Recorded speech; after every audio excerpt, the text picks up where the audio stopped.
Procrastination is often interpreted as laziness, poor discipline, or weak motivation. In many cases, it is neither. From a psychological perspective, avoidance is better understood as a form of emotional regulation. People rarely avoid important tasks because they do not care about them.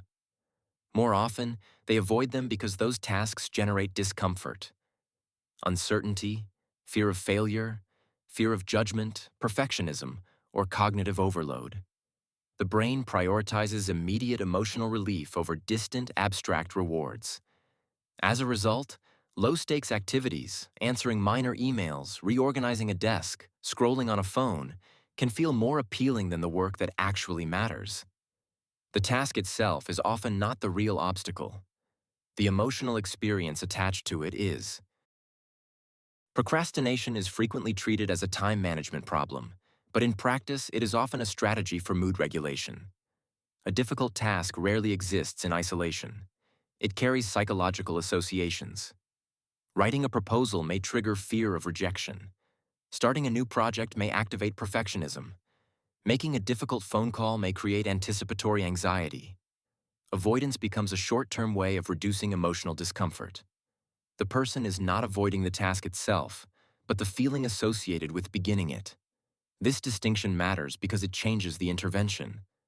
Better calendars do not resolve emotional avoidance. When a task is perceived as emotionally risky, the brain can respond to it in ways similar to a threat response. The amygdala, which plays a central role in emotional processing and threat detection, becomes more active when a person anticipates failure, criticism, or uncertainty. Attention shifts toward immediate relief rather than strategic action. The result is often a pattern of displacement behaviors. Low-priority tasks that feel productive, unnecessary preparation, distraction disguised as recovery, delay framed as waiting for the right moment. This explains why someone may spend an hour organizing documents instead of starting the actual presentation. The behavior may appear irrational, but psychologically it serves a protective function. Perfectionism is one of the most common drivers of procrastination. For perfectionistic individuals, starting a task introduces the possibility of visible imperfection. As long as the work remains unfinished, it can still exist in an ideal form. This creates a familiar cycle. High standards to fear of imperfect execution, to delay, to guilt, to increased avoidance. The issue is not a lack of ambition, but the psychological pressure attached to performance.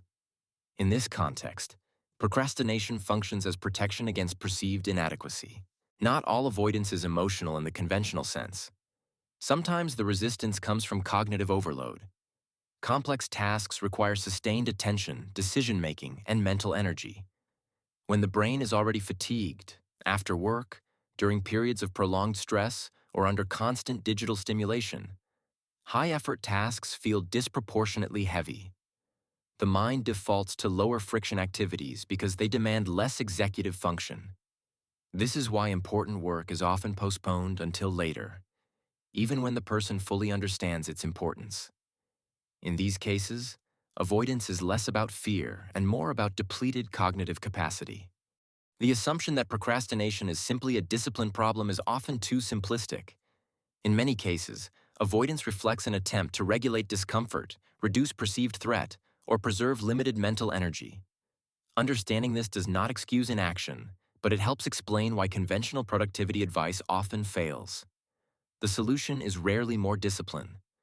More often, it involves learning to tolerate discomfort long enough to begin. Thanks for watching. Subscribe to our channel for more things worth knowing. See you in the next one.